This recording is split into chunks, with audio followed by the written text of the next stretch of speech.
Today we are joined by Stephanie Johnson, candidate for Nashville-Davidson County Mayor. We know this election is about the future of Nashville, so we remind you, stay tuned, pay attention, and be ready to go vote starting Friday, July the 14th through July the 29th, and of course, Election Day, August the 3rd. So, hi, Stephanie. How you doing? I'm doing all right. How are you? I'm good. So, for prosperity purposes, this is take 2 for us. We recorded Stephanie early on. However, technology does its thing, so we back for round 2. So, I made a new friend. How you doing? How's it going on a campaign trail? It's a campaign. Right. Yeah. So, Stephanie, you are a Nashville native, right? Yeah. So, where did you go to high school? Hunters Lane. Oh, right. Yeah. So tell me what, growing up here in Nashville, what did you see about our city that propelled you to get into this election? Yeah. So, well, growing up, I felt like I had a lot to do. Mm-hmm. I was in camp. I was doing a lot of civic activities, which propelled me into activism and community organizing. Mm-hmm. And so when I came back after college and working, Mm-hmm. I came to a city that I saw hurting. Mm-hmm. I saw a population of people living on the street that I had never seen before Mhm. because I was very involved in that arena. Mm-hmm. And I was just like, what's going on? Mhm. I mean, North Nashville. And so I just started getting involved, going to council meetings, going to different groups to see what's going on and how can I be a part of it. So with that, we thank you for running for office. But this election has spurred a lot. You know, you all are constantly in and out of forms. And so what have you learned about our city? Because we are natives. Yeah. What have you learned about our city as you have been running for office? Honestly, I feel like because I've been so engaged for the last 8 years, Mm-hmm. I built my platform off of the issues I already knew that Mhm. people were saying. Mm-hmm. Whether it's being in community groups, going to community meetings where Mhm. they're fighting development or Mhm. things like that. Mm-hmm. I've just learned that it's not getting any better. Mm-hmm. That Yeah. it's going that's going to get a lot worse if the right person is not in office. Right. So, yeah. So, what issue do you feel is an issue that really not being talked about? You know, as you look out and look into this, what issues are that are not being covered in this election? One of the particular is NOAA. Mm-hmm. And NOAA means naturally occurring affordable housing. Mm-hmm. It is actually 75% of our affordable housing across the country. Mm-hmm. And we don't do a good job at capturing where it is and who has it and helping them. Mm-hmm. And so in my office, I want a director of preservation that will go out and help preserve what we have because displacement is our biggest issue. Mm-hmm. We talk about building, but building is a profit. It's Mhm. a business to make people more profits. Mm-hmm. And I'm concerned about the business of helping people, ensuring that they can be rooted in this community. Right. Well, I mean, hey, the businesses that have built America Mhm. and built this community are small businesses. Mhm. So I know you're not, trying to disparage them, but how do you see them fitting into a Johnson administration? What would you do to uplift them as they are play a part of like the affordable housing? Absolutely. So we have the Barnes Fund, Mm-hmm. and I look through the granting process and I see similar names always coming up. Mm-hmm. And so I want to know, how can we diversify that? Mm-hmm. You know, there's different groups who are building intentional communities, Mhm. 3D printing homes, and they might not know how to get into that. So how can we ensure that just not the elite nonprofits, but the small grassroots can Mhm. come in and be a part of this? So looking to be more innovative, Oh, yeah. because that's probably some of the reasons why we are in some of the problems that Yeah. we're in. Mhm. Say, for instance, our infrastructure. Yeah. So talk about, as you talk about affordable housing and the diversity, let's talk about the diversity of Nashville. You're a native. You've seen this community grow by leaps and bounds. As African Americans, we make up about 27% of our community. So talk about what a Johnson administration would look like from a diversity side: women, men, people of color, etc. Yeah. If you look at my campaign team, I have Black people, white people, Asian, mixed race people, men, women, older, younger. And that's how it's been throughout my whole life. And so I tell people, if you really want to know if someone's going to be diverse, look who's around them. You know, is it just, are they always in the country club, or do they go to the streets too? Right. And I know a wealth of people across counties and across the city. And they call me because they don't always know stuff, and they know I'm the person that's going to break it down to them in a way that they understand. Right. And so even being at the council meeting last night and having like a booklet size of bills, people don't understand what's happening. And I'm looking at words and things like this, and I'm just like, there has to be someone here that's going to educate the public so much better. Right. And so, yeah. So with that, you know, in this race, I think that I brought this up in another conversation, but I know that food insecurity has increased in the state by about 10%. And so when we talk about that, you know, we talk about quality of life. You know, what can you do as mayor that will, you know, help decrease food insecurity? What I've already done. So a couple of years ago, I learned about food deserts. When I hear a problem, I'm always immediately like, what's the solution? And so North Nashville is a food desert. And so I tried to figure out what was happening, found some key players, and then told my church, let's start a farmer's market. Like, bring the food here, let's stabilize it. Black farmers, Black vendors, like, it was beautiful. And then we went further because I was like, hey, can you go to the towers? Because they can't get out. And he set up a food market in the tower. Right. So we can set up a council to get billions to football stadiums. What about the council to end food deserts, whether it's in Whites Creek or North Nashville? So I don't have to pack a lunch to go to the grocery store. Right. That's true. And I think that, you know, you talked about looking around, which is, you know, the things that we did not see when we were growing up here. The time has changed, which means that we have in front of us is a homelessness issue. So let's talk about that. Like, what will Mayor Johnson do to tackle homelessness in Nashville? Oh yeah, so I've also been a part of that through AmeriCorps, and I've gone to the camps. I've been homeless myself, and I see them. You know, a lot of people are just oblivious to it, but I see where they are, and so when I talk about housing and segmenting and how Nashville is a symphony and each leader has their section. Right. And so there's camps in each section, right? And we have about, I think maybe the number was like 2,000 people on the street. And so we can segment that and start saying we need to put resources here, here, and here, and ensuring that we go back 6 months. How's it going? Are people getting off the street? Do they have the resources that they need? And 2, why are they on the street? And how can we stop that? Because it makes no sense to just work on the end, but we're not helping to stop the bleeding. So when you talk about helping stop the bleeding, what do you talk about? Mental health, social services, what resources are you looking to put forth within homelessness in Nashville? Absolutely. So the data states that first you got to house people, you know, so we got to make sure they're not unhoused and stabilize that situation. In San Antonio, they decreased, I think, homelessness by 80%. And they did that by making one campus where all the services come here. And so you have a situation where I got to go here to get this, here to get this, here to get that. So we have metro property. You know, let's see where we can house, centralize, and really, this is an emergency. And with COVID, we focused on it and we made it happen, and we can do that with this as well. Right. Anything's possible. Right. So, you spent time outside of Nashville because you went to college outside of Nashville. So that gives you a different perspective.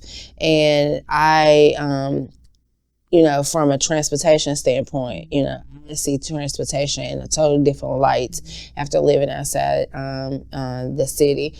Tell me, you know, when you look at our transportation, how can we make some, what I would call, you know, some changes that can happen? Say, for instance, in your first 100 days, what would you do about transportation in Nashville? So there's some things that have already started to be done, and I just want to ensure that those things may be maintained. For instance, I want to set up a arts business there's another name, but board basically for the downtown area Mhm. to focus on what the pain points are as far as congestion Mhm. and getting employees in, ensuring that maybe residents actually who live here can get free parking. Mhm. The symphony, our institutions are struggling Mhm. because people don't want to pay for high parking. So Mhm. how can we make satellite locations Mhm. and have partnerships with the malls? And then Cooper, he did a listening sessions. And so I want to go through those listening sessions to hear about all the districts and their pain points Mhm. and how we can ensure that their buses aren't being taken away, their bus stops and the times are being increased. Mhm. And so it really takes a watchful eye to go through everything Mhm. and to make sure what people have said, we're actually listening to it and ensuring that we're covering those holes that's out there. So, because transportation is totally different, if we could expand it further. So how do you propose us like paying for, some alternative transportation? Like Nashville is consistently about getting in a car and, adding now scooters and using Uber and Lyft. But how do we pay for alternative to build a better transportation right here? Like how, what would your dedicated funding be? And specifically going after federal funds because we have not done a good job of obtaining federal money to help, combat our transportation woes. Got you. So I went to the Greater Nashville Regional Council, and it's a council of mayors across our region. And they sit at the table, and I went. The public can be there, and this is the issue too. The public's not at these places; they don't even know this stuff is happening. Right. And so there's $3.1 billion, and we've only used about $6 million. And TDOT was saying we have these grants, apply for them. So I'm going to ensure that we have our people that are writing the grants like full time, like everything.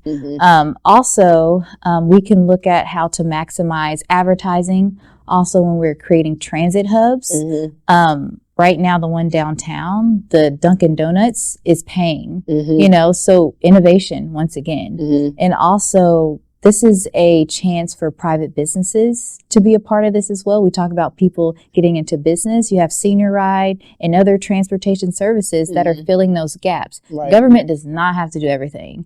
We talk about our people in the bus boycotts. How did we make that happen? We got together and we organized so people could get to where they needed to go. Right. We got to get back to that. Right. So, So in our community, we are focusing on a lot of things. You said that you were at council last night. Were you there when the COB, which is the Community Oversight Board, came up and talked to us about what would you do in your administration to help, maintain the COB? Yeah. So it was probably like 50 more bills after I left, and that's another whole issue. But that specifically, I did go to one of their meetings and get some clarification around a lot of stuff before the bill was passed. And the police has asked, who are you going to put on the board if you're there? Right. And once again, I feel like it's a public process, and there definitely needs to be people with skills and credibility. But we need oversight. We had a situation in my family, and they told me more details about it that involved the police, and the oversight board gave them power to feel like they had recourse. And that's the people must feel empowered because right now they do not. So, and I was just about to ask that because why do they not feel empowered right now? Because their voices go unanswered. They got to go out and protest to be heard. Like, why are we spending that much energy when leadership, we're the observers of the community. You're paying our bills, you're paying my salary. And so I have to listen to you. And I don't think they don't even understand the process, right? When I went to the COB meeting, there was questions being asked, but it was not right for that meeting. And so people really need to be educated around what's happening. So a little civics class from the Johnson administration.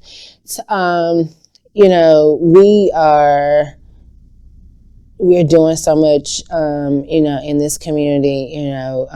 Talk about your priorities, because you use the guitar as a string. So talk about that and how that plays into who we are as Music City. Yeah, so I mean, we're a musical city, and my tagline is Music City's Out of Tune. Mm-hmm. And I have 4 major strings I'm tuning on the instrument of change. Mm-hmm. And the imagery fits because like a lot of us have musical background, and so the arts community now kind of feels included in that Mm-hmm. conversation. Mm-hmm. And they need housing. Every community needs housing. Mm-hmm. The business community is even complaining about it because they can't hire people if they can't live here. So Mm-hmm. everybody's The hurting. commute is too much. And so they're like, what are y'all going to do? I don't care what you've done. What's going to happen, because my investments are bad. Mm-hmm. And so yeah, there's that. And then infrastructure, safety, not just intervening, but preventing it. And there's literal research that says this is what works.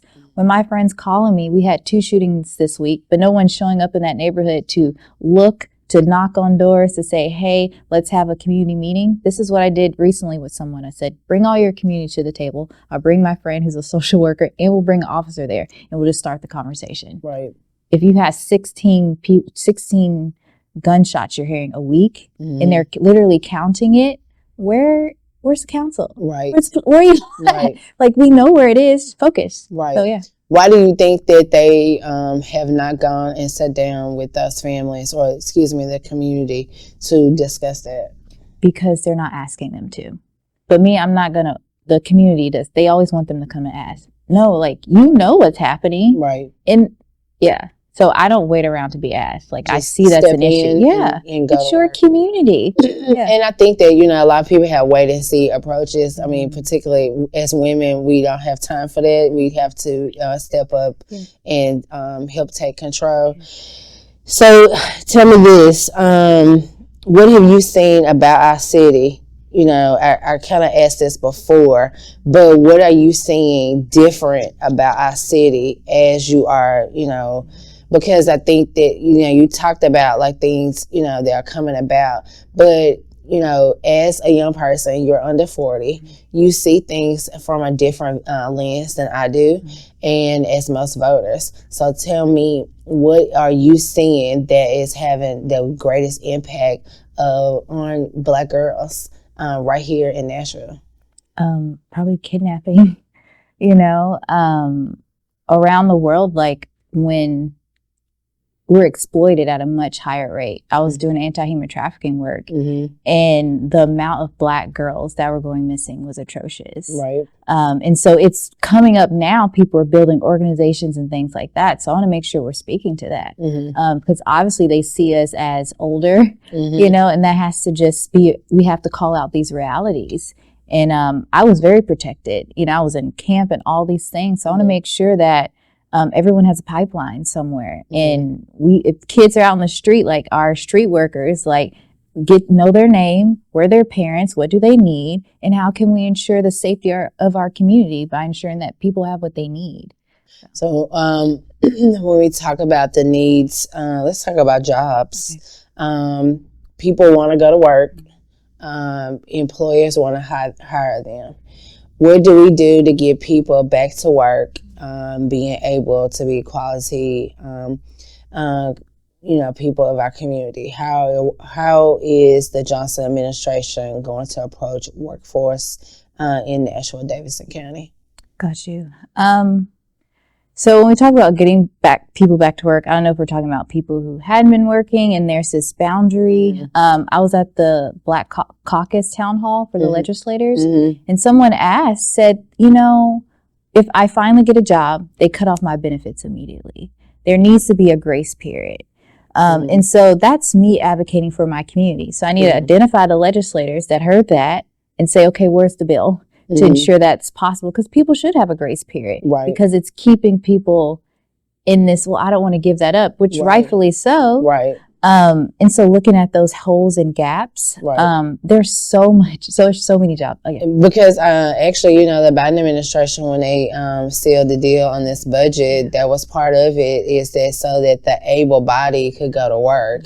And I'm not for sure if that conversation about, them losing their benefits because they go back to work. So, and I think that that's a vital, when I talk about that too, we're talking about young people, you know, that they don't have the opportunities, but what they're doing is because they have so much free time, they are being a part of, you know, the problems of our city. You know, people come here and they talk about, you know, crime is, you know, high.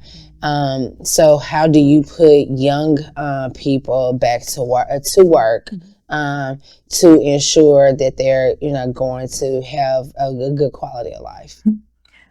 So there's quite a lot of after school programs. There's a organization here, I think the Southern Movement or something. They actually have a paid internship to be taught political things. You guys have, you know, programs. I mean, all these programs. And so how are we organizing that so where there's collaboration, and then the schools ensure that, do you have your summer job? Like there's a check off, and then we're following up with parents. I mean, I'm not doing that, but there's organizations that can help facilitate that. Community problems need communal solutions. Right. And also with the street workers, do you see an underage kid out here? You know, get them. Hey, I mean, it maybe doesn't seem like that's the job of the government, but who made up the government? Right. We get to make up our own. Right. So, in a perfect world, when you think about, you know, some of the greater things that we can do to help make this a great community, what is the number one thing you would like to do? Number one thing to make it a great community. If we could just wave a wand right now. Everyone would have housing, and it would be within their means. Right. They have some cushion in that, you know. Right. So, you know, we're coming to the end of our conversation. But one of the things I wanted to ask you is, has Stephanie changed since this campaign? You know, what about you? Have you learned about yourself as you have gone through this process? Absolutely. Everything you do is looked at, and I feel like this is so important to me. And so ensuring that what I say and what I do is not inadvertently affecting other people and gonna cause me to lose the race. Not anything that's not integral, but the things that, you know, they're watching me and I'm setting an example, and I want to make sure that the younger, they can follow and they want to follow, Right. and that they want to vote for me so we can actually make these deep systematic changes that we need. So now's your time to make your appeal to Nashville. So let's turn to the camera and go right ahead. Hi, Nashville. I would absolutely love your vote. I believe that Music City is out of tune, and a lot of you hear the music off.